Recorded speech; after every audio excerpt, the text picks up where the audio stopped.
Alright guys, what's up? It's Steinshark here, obviously with another video, and I am going to be doing some Tier 3 seal clubbing. Why Tier 3, first of all? And the answer is, there's actually a number of reasons. First of all, the tanks down here are easily accessible, so you can experiment with quite a few different ones rather easily, and buy and sell them for a reduced price. They're also easier to research the modules on, of course, since it is lower tier, and so the whole process is generally easier to discover some good tanks.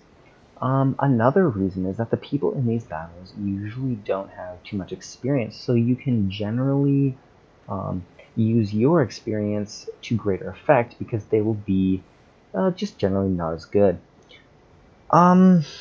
Alright, so let's go ahead and take a look at some of the vehicles that I found to be highlights and that are not necessarily quite obvious. So first of all, here's the Cruiser 2.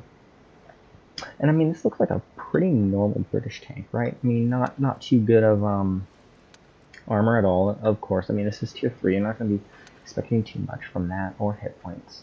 And mobility is actually not too good either. I mean, we have a 10.27 specific power, so you're not going to be accelerating very fast at all.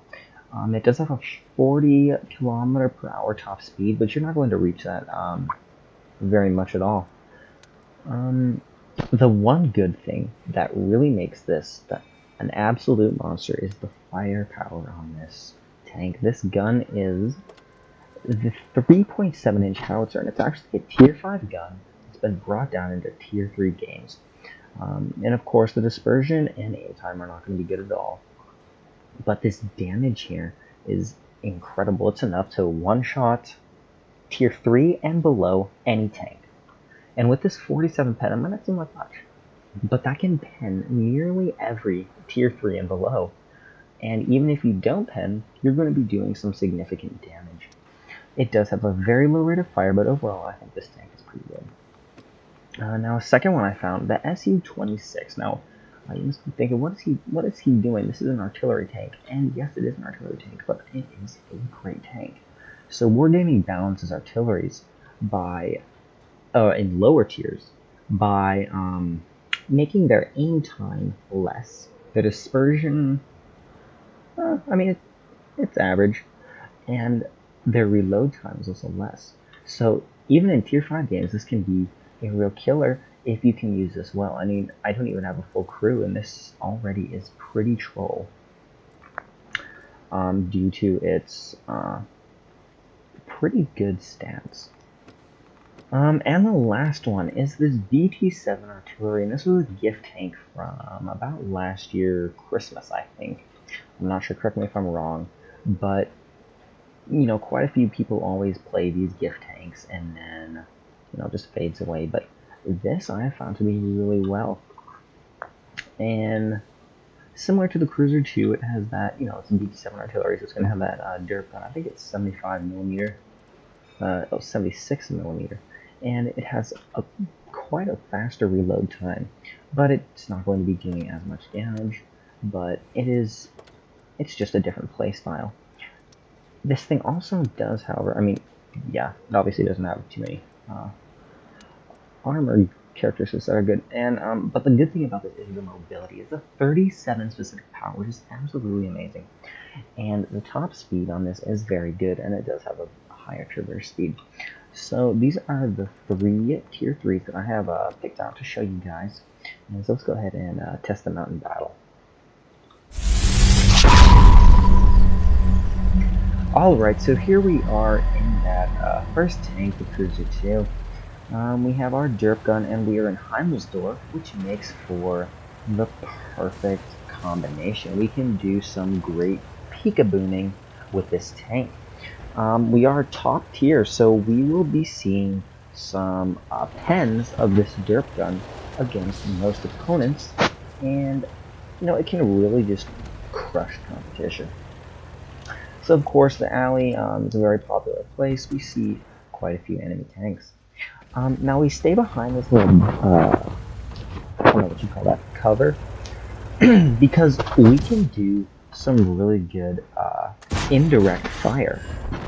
Now that example there wasn't indirect fire. We did 10, which is great, and this can do some great damage. But we can indirect fire over here. I mean, look, we don't have a direct line of sight on him, but we can still one-shot him while they're trying to just hit me, which they're incapable of doing. This thing is absolutely a troll. And again, we're aiming at him right over this little mound of dirt. And we have 3 one-shots already, and so this thing is absolutely just going to be amazing at seal cover.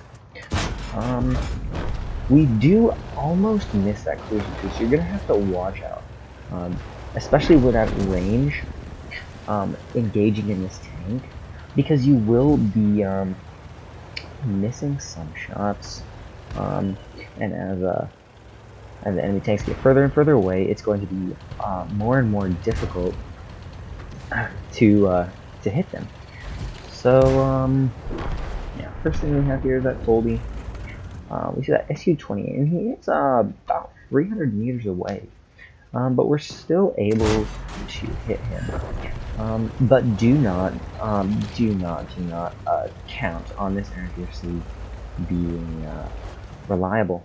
Now I have been in games where I have been nearly one of the last people, and trying to sight enemy tanks from a distance who are moving fast is absolutely a challenge. I mean, you're not going to be able. I mean, look at the time that this shell takes to get there. So it's like it's about 3.5 seconds just to travel the length of this here alleyway. So you know, it has its ups and downs. But if you can play them to your advantage, you will have an absolutely excellent seal cutter tank. And again, this armor is not good, but you know, it's playable. It's definitely have its good characteristics. Alright, so let's go ahead and move on to our next tank and check that one out.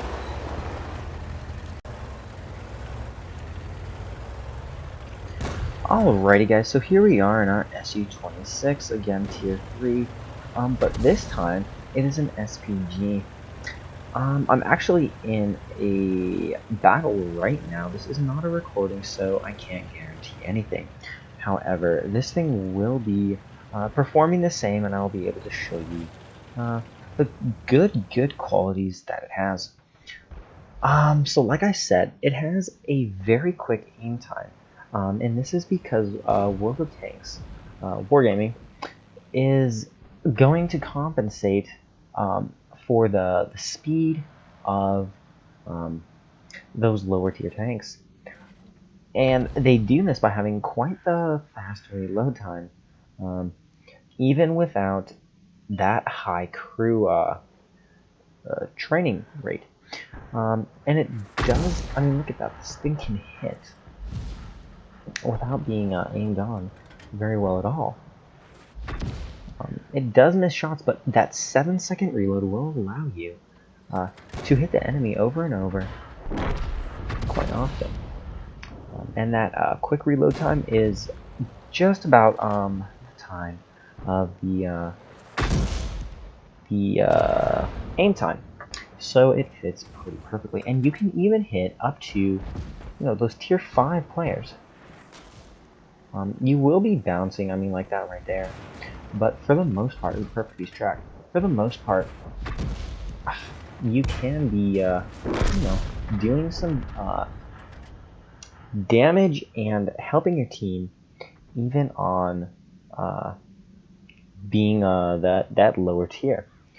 So, alright, looks like our team's losing. We're not doing too well.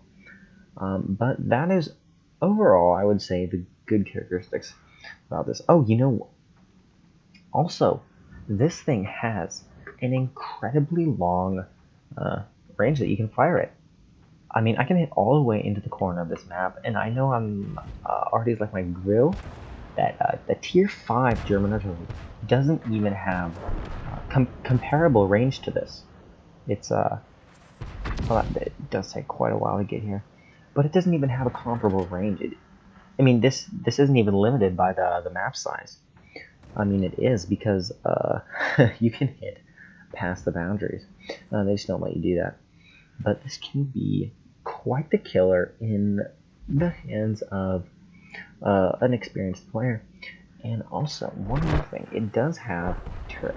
So you can turn this turret all the way around, which gives some pretty great mobility to this tank. So all around, I would say this is just a very good tier 3 for seal clubbing if you know how to play it.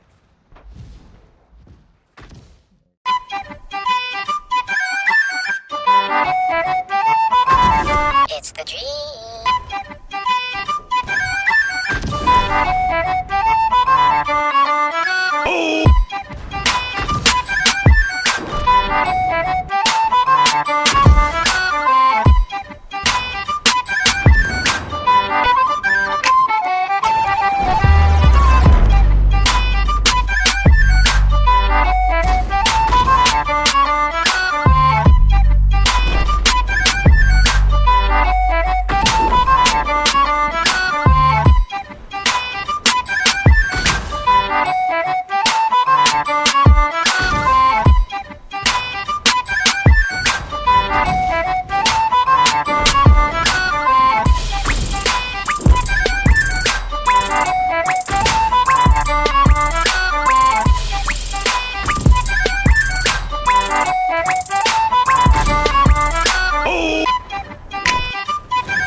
Alright guys, thank you so much for watching, and this will conclude today's video. I do realize I did not do that BT7 artillery replay and in-depth look into that tank, and I promise that will be coming soon, so be on the lookout for that. Otherwise, thank you guys so much for watching, and I will see you guys next time.